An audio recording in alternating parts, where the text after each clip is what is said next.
നമസ്കാരം. എൻ്റെ മനസ്സിലെ മുഹമ്മദ് നബി സല്ലല്ലാഹു അലൈഹി വസല്ലം. അസ്സലാമു അലൈക്കും.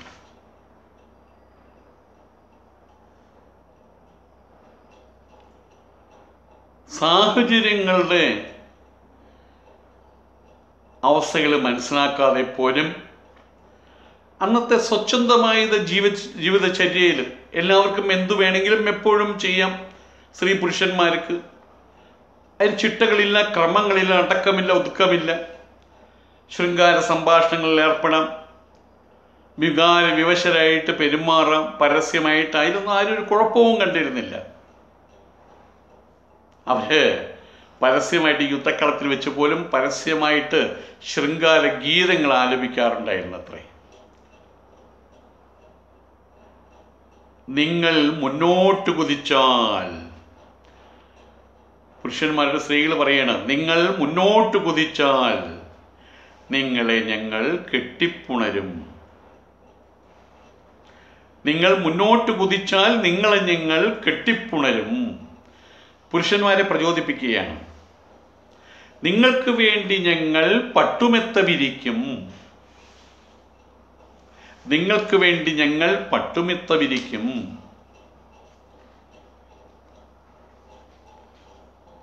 നിങ്ങൾ പിന്തിരിഞ്ഞോടിയാലോ? നിങ്ങൾ പിന്തിരിഞ്ഞോടിയാൽ നിങ്ങളെ ഞങ്ങൾ കൈവെടിയും. വീണ്ടും ഒരു സമാഗമമില്ലാത്ത വേർപിരിയൽ. ആ രീതിയിൽ കൈവെടിയും എന്നവർ ഭീഷണിപ്പെടുത്താറുണ്ടായിരുന്നു. യുദ്ധ അവസരത്തിൽ ഇങ്ങനെ ഈ രീതിയിൽ ഒരു ശൃംഗാരഗീതം ആലപിക്കാൻ, ആ രീതിയിൽ അവരെയെല്ലാം യുദ്ധോത്സുകരാക്കാൻ അബൂ സുഫിയാന്റെ ഭാര്യ ഹിന്ദിന് നമ്മൾ കണ്ടതാണ്. അവർക്കൊരു മടിയും ഉണ്ടായിരുന്നില്ല. അവിടെയുള്ള ചില ഗോത്രങ്ങൾ, അവർക്ക് വ്യഭിചാരം അത് അപലപനീയമായിട്ടുള്ള ഒരു കുറ്റകൃത്യമായിട്ട് അവർക്ക് തോന്നിയിട്ടില്ല. പരപുരുഷ ബന്ധങ്ങൾ അതവിടെ സർവ്വസാധാരണമായിട്ടൊരു കാര്യമായിരുന്നു. പേരും പെരുമയുള്ളവളാണ് അബൂ സുഫിയാന്റെ ഭാര്യ. ആ അബൂ സുഫിയാന്റെ ഭാര്യയാണ് ഹിന്ദ്. അതോടൊപ്പം തന്നെ അന്യപുരുഷന്മാരുമായിട്ട് ഹിന്ദിന് ഒരുപാട് പ്രണയബന്ധങ്ങൾ ഉണ്ടായിരുന്നു എന്ന് ചരിത്രകാരന്മാർ പലയിടത്തും രേഖപ്പെടുത്തി വച്ചിട്ടുണ്ട്.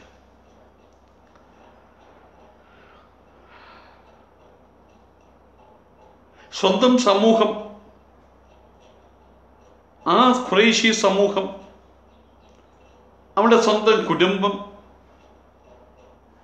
അത് അവൾക്ക് കൽപ്പിച്ചു വെച്ചിരുന്ന, ഹിന്ദിന് കൽപ്പിച്ചു വെച്ചിരുന്ന സ്ഥാനമാനങ്ങൾ, ഇങ്ങനെയുള്ള ബന്ധങ്ങളുടെ പേരിൽ അതിനൊന്നും യാതൊരു കുറവും വന്നിരുന്നില്ല. അതിന് യാതൊരു വിലക്കുറവും വന്നിരുന്നില്ല.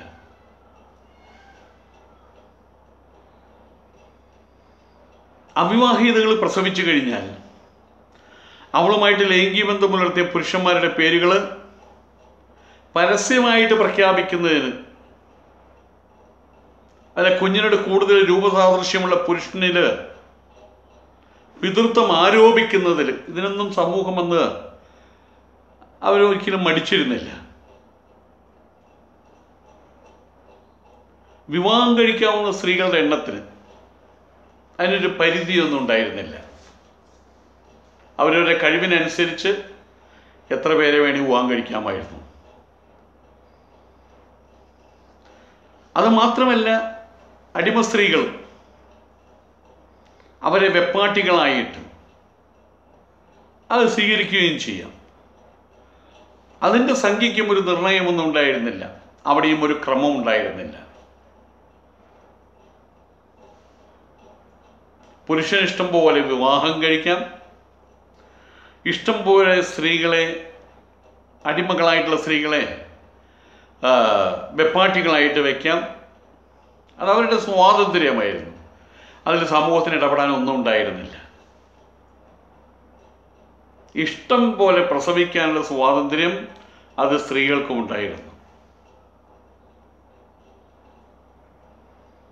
അവിഹിതമായിട്ടുള്ള സ്ത്രീ പുരുഷ ബന്ധം അതൊരു അന്തസ്സില്ലാത്ത പ്രവൃത്തിയായിട്ട്, മാനത്തിന് ഹാനി വരുത്തി വയ്ക്കുന്ന ഒരു പ്രവൃത്തിയായിട്ട് അന്നത്തെ ഒരു ഗോത്രവും അവിടെ കണക്കിലെടുത്തിരുന്നില്ല. അതിൻ്റെ പേരിൽ ഒരു ഗോത്രവും മറ്റുള്ള ഗോത്രത്താൽ പരിഹാസത്തിന് വിധേയമായതുമില്ല. കാരണം ഇത്തരം കുത്തഴിഞ്ഞ ബന്ധങ്ങളിൽ, ക്രമമില്ലാത്ത അടക്കും ചിട്ടയുമില്ലാത്ത ബന്ധങ്ങളിൽ ഒരു അപകടവും അവർ ദർശിച്ചിരുന്നില്ല എന്നർത്ഥം. അതിനവർക്ക് കഴിഞ്ഞിരുന്നില്ല. കാരണം എവിടെയെങ്കിലും എപ്പോഴെങ്കിലും പരിഷ്കൃതമായിട്ടുള്ള, കൃത്യമായിട്ടുള്ള, അടക്കം ചുറ്റിയോടും കൂടിയിട്ടുള്ള വ്യവസ്ഥാപിതമായിട്ടുള്ള ഒരു ജീവിത രീതി അവർ കണ്ടിട്ടുണ്ടായിരുന്നില്ല എന്നുള്ളതാണ് സത്യം.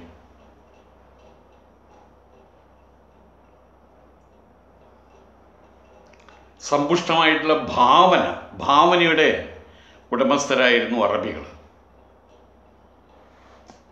ആകാശത്തിന് കീഴെ ഉണ്ടായിരുന്ന സ്വതന്ത്രമായിട്ടുള്ള ജീവിതം, സ്വച്ഛന്തമായിട്ടുള്ള ജീവിതം, അവൻ ആഹാര സമ്പാദനത്തിന് വേണ്ടിയിട്ട്, ധനമുണ്ടാക്കാൻ വേണ്ടിയിട്ടുള്ള നിരന്തരമായ യാത്രകൾ, അവർ വ്യാപാരത്തിൽ അതിശയോക്തി, ചിലപ്പോൾ അസക്ത്യം, അതൊക്കെ ആവശ്യമായിട്ട് വരും. അതൊക്കെയും അവർ പ്രയോഗിക്കും അവരുടെ ഭാവനയ്ക്കനുസരിച്ച്. അതുകൊണ്ട് തന്നെ അവരുടെ ഭാവന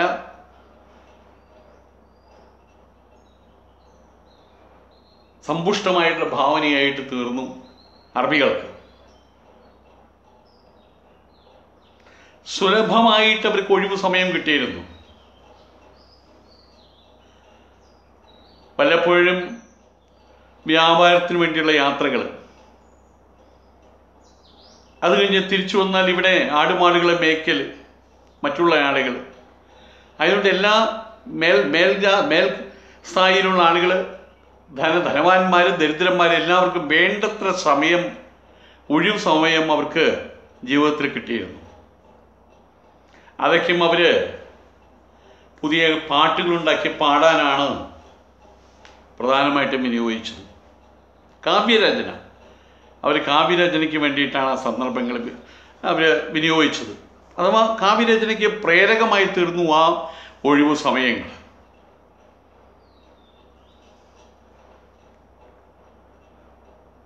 ഈ പറയുന്ന സമ്പുഷ്ടമായിട്ടുള്ള ഭാവന അത് യുദ്ധസംബന്ധിയായിട്ടുള്ള കാര്യങ്ങൾ കടന്നു വന്നിട്ടുണ്ട്. യുദ്ധത്തിനും സന്ധിക്കും വേണ്ടി നിർലോഭമരുത് ഉപയോഗപ്പെടുത്തിയിട്ടുണ്ട്.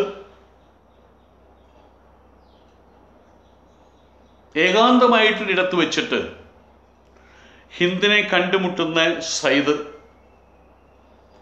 അതേ പ്രേമ പരവശനായിട്ട് മധുവൂർന്നൊരു ശൃംഗാര കവിത അത് ആലപിക്കുന്നത് മനസ്സിലാക്കാൻ കഴിയും. അത് ഏത് പുരുഷനാണെങ്കിലും ഏത് സ്ത്രീകളാണെങ്കിലും അത് സ്വാഭാവികമാണ്. സ്വച്ഛമായിട്ടുള്ള മനസ്സ്, സന്തോഷപൂർണമായിട്ടുള്ള അവസ്ഥ, നല്ല കാലാവസ്ഥ, ഏകാന്തത. അവിടേക്ക് ഇരിക്കുന്ന സമയത്ത് ഒരു സ്ത്രീയെ കാണുമ്പോൾ, ഇഷ്ടപ്പെട്ട ഒരു പെൺകുട്ടിയെ കാണുന്ന സമയത്ത് ഒരു പുരുഷൻ ഒരു ശൃംഗാര കവിത ആലപിക്കുന്നത് അത് തെറ്റായിട്ടുള്ള കാര്യമല്ല, സ്വാഭാവികമായിട്ടുള്ള കാര്യമാണ്. അത് മനസ്സിലാക്കാൻ കഴിയും. എന്നാൽ യുദ്ധത്തിൻ്റെ ഉച്ചസ്ഥായിയിൽ നിൽക്കുമ്പോൾ, യുദ്ധരംഗം, രക്തരൂക്ഷിതമായിട്ടുള്ള യുദ്ധക്കളം, ആ യുദ്ധക്കളത്തിൽ പൂർണ്ണ നഗ്നയായിട്ട് പ്രത്യക്ഷപ്പെടുന്ന ശത്രുപക്ഷത്തുള്ള ഹിന്ദിനെ കാണുന്ന സൈദ്, അവളുടെ സൗന്ദര്യം, അവളുടെ മാറിടം, അവളുടെ സ്ഥലഭംഗി, നിതംബ ചലനം, കാർക്കൂന്തൽ, അതുപോലെ ഇതരമായിട്ടുള്ള ഒരു സ്ത്രീയുടെ സ്ത്രൈണമായിട്ടുള്ള ഭാവങ്ങൾ, അതൊക്കെയാണ് വർണ്ണിക്കുന്നതെങ്കിലോ അത് അത്ഭുതകരമാണ്. ഏതായാലും അറബികളുടെ ഭാവന ലൈംഗികതയ്ക്കും അതുപോലെ സ്ത്രൈണ ഭംഗിക്കും ഒപ്പം അവരുടെ മദനകേളികൾ അതിലപ്പുറം മറ്റൊന്നും കണ്ടെത്തിയിരുന്നില്ല എന്നുള്ളത് വ്യക്തമാണ്. ഈ മനോഭാവത്തിന് ഇസ്ലാം അറുതി വരുത്തുകയുണ്ടായി.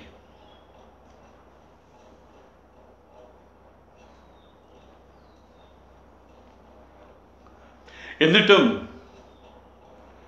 ഇത് അറുതി വന്നു കഴിഞ്ഞിട്ടും അംർ ബിൻ അബു റബിയയെ പോലുള്ള ആളുകളുടെ കവിതകളിൽ ഈ പറയുന്ന മുൻപ് പറഞ്ഞ ലൈംഗികത, സ്ത്രൈണ ഭംഗി, മദനകേളികൾ അതിനെ വർണ്ണിക്കുന്ന രീതിയിലുള്ള അടയാളങ്ങൾ, മുദ്രകൾ ധാരാളം അവശേഷിച്ചിട്ടുണ്ടായിരുന്നു. വളരെയധികം കാലഘട്ടത്തോളം അറബി ഉപദ്വീപിലുള്ള കവികളുടെ ശൃംഗാര കവിതകൾ, ആ കവിതകളിൽ ഈ മേൽപ്പറഞ്ഞ കാര്യങ്ങളുടെ സ്വാധീനം വളരെ വലിയ രൂപത്തിൽ നിലനിന്നിരുന്നു. പക്ഷെ ഇന്നും വളരെ കുറഞ്ഞ തോതിലെങ്കിലും അത് ആധുനിക അറബി കവിതകളിലും അത് നിലകൊള്ളുന്നുണ്ട്. അത് മറ്റൊരു സത്യം.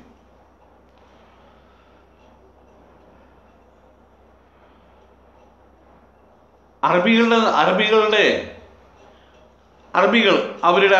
അവരുടെ നാഗരികതയെയും കുറിച്ച് മാത്രമല്ല, ജാഹിലിയ കാലഘട്ടത്തിലെ അറബികളെ കുറിച്ച് പോലും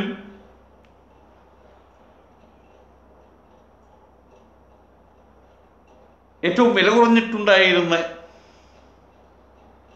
അന്തസ്സും ആഭിയാത്യവും തൊട്ടു തീണ്ടിയിട്ടില്ലാത്ത കാലഘട്ടം ജാഹിലിയ കാലഘട്ടം. ആ കാലഘട്ടത്തിലെ അറബികളെ കുറിച്ച് പോലും മതിപ്പും ആദരവും തോന്നുന്ന ഒരു അനുവാചകന് മേൽപ്പറഞ്ഞ പ്രതിപാദനം വളരെ അതിശയോക്തിപരമായിട്ട് തോന്നാം.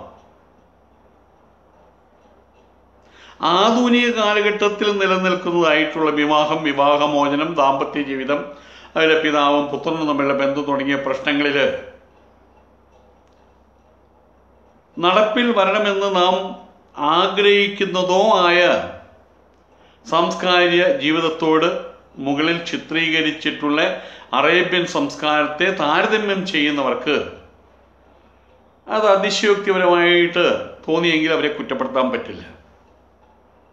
പക്ഷേ അത്തരമൊരു താരതമ്യം അത് വഴിതെറ്റിയ നിഗമനത്തിലേക്കാണ് നയിക്കുക എന്ന് മാത്രം. ക്രിസ്തു വർഷം 7-ാം നൂറ്റാണ്ട്, ക്രിസ്തുവിന് ശേഷം 7-ാം നൂറ്റാണ്ടിൽ നിലനിന്നിരുന്ന അറേബ്യൻ നാഗരികതയെ ആ കാലഘട്ടത്തിലുണ്ടായിരുന്ന ഇതര സംസ്കാരങ്ങളുമായിട്ടാണ് താരതമ്യം ചെയ്യേണ്ടത്. അതിൻ്റെ അടിസ്ഥാനത്തിൽ അന്നത്തെ അറേബ്യൻ സമൂഹം ഏഷ്യയിലും അതുപോലെ യൂറോപ്പിലും ഉണ്ടായിരുന്ന സമകാലിക ജനതതികളെ അപേക്ഷിച്ച്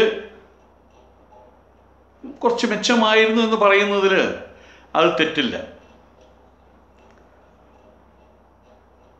ഭാരതത്തിലെയും അതുപോലെ ചൈനയിലെയും അക്കാലത്തെ സ്ഥിതിഗതികൾ സംബന്ധിച്ചുള്ള അറിവ് നമുക്ക് വളരെ പരിമിതമാണ്. അന്നത്തെ കാലഘട്ടത്തിൽ അത് പരിമിതമാണ്. പക്ഷേ വടക്കും പടിഞ്ഞാറും അതുപോലെ പടിഞ്ഞാറൻ യൂറോപ്പും അന്ന് അന്ധകാരത്തിലായിരുന്നു എന്നുള്ളതാണ് സത്യം. ആ രാജ്യങ്ങളിൽ നിലനിന്നിരുന്ന കുടുംബ വ്യവസ്ഥകൾ അത് പ്രാകൃത മനുഷ്യൻ്റെ സാമൂഹ്യ നിയമങ്ങളോടൊപ്പമായിരുന്നു അതിനടുപ്പം ഉണ്ടായിരുന്നത്. അന്നത്തെ റോം ലോകത്തിൻ്റെ ജേതാക്കളാണ്. അവർ ലോകത്തിൻ്റെ നേതാക്കളാണ്, ലോകം ഭരിച്ചിരുന്നവരാണ്.